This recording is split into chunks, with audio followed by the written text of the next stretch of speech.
Harvest is hammering down in Kentucky, with average expectations heading into the field this fall. Well, when we started out the spring, it was really wet. And as the summer progressed and we started estimating what the yields might be, before we really started looking at fields, which I do all the spraying, I knew I'd seen water spots, holes in the farms, and I thought our average won't be there. But Bikey says he quickly learned the bar for this crop was set too low. Well, I've been wrong. We've started out on one farm, Rolling Hill Farm, which is a good farm. It averaged 232 bushel an acre. So there was a record on that farm. And the same story is playing out in soybeans. We cut a few beans yesterday, and the bean yields are up there in the 80s. It's a surprise he doesn't want to get out. I don't want the grain market to know about it, but I think we got a good yield out there, good crop. But a story he thinks will see a repeat in the years ahead. I'm telling you these numbers, which are really high for our average in this area. But I don't see this yields being uncommon as we go in the future. It's that better than expected yield story showing up across much of Wright Implements territory. Typically in the spring and obviously where the fall where we're at right now is your busiest seasons. Wright Implements business broke out in 1936, riding the cycles of farming. But each year, one thing is consistent: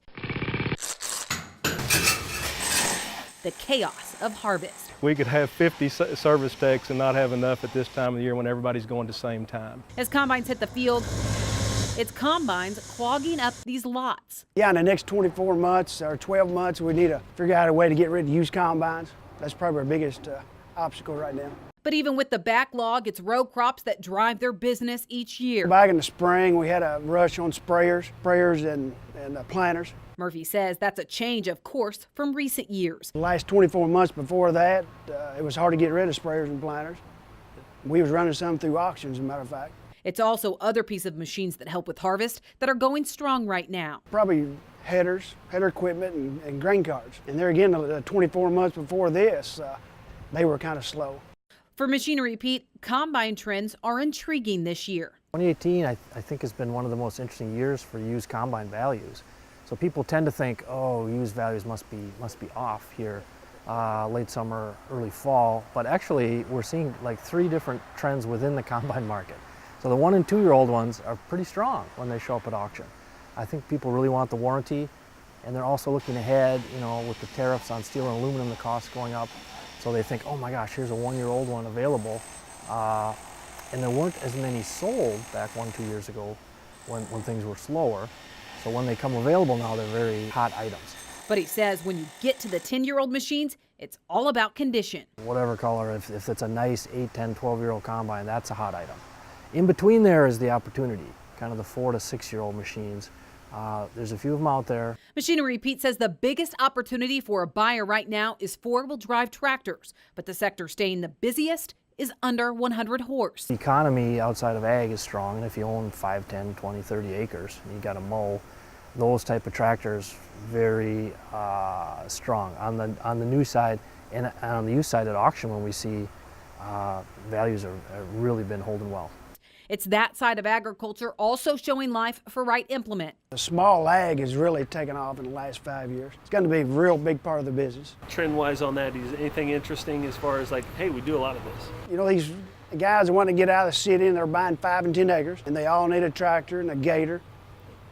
And some of them want to cut hay, so they need all the hay equipment.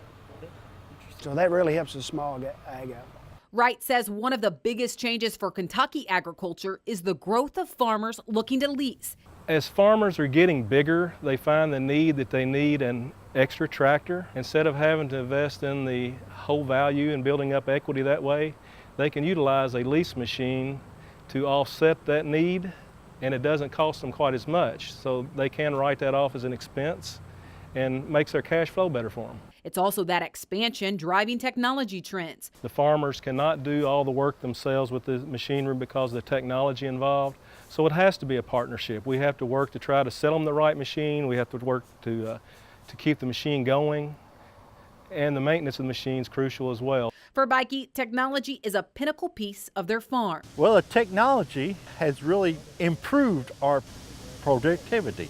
But even then, he says it's the younger generation stepping up. If I have a problem with my iPhone or anything, I give my grandson. he'll take care of it. So same thing in technology. You need a younger generation running equipment anymore. Stepping up to the plate today to take this farm to the next level, driving innovation on this Kentucky ground for generations to come.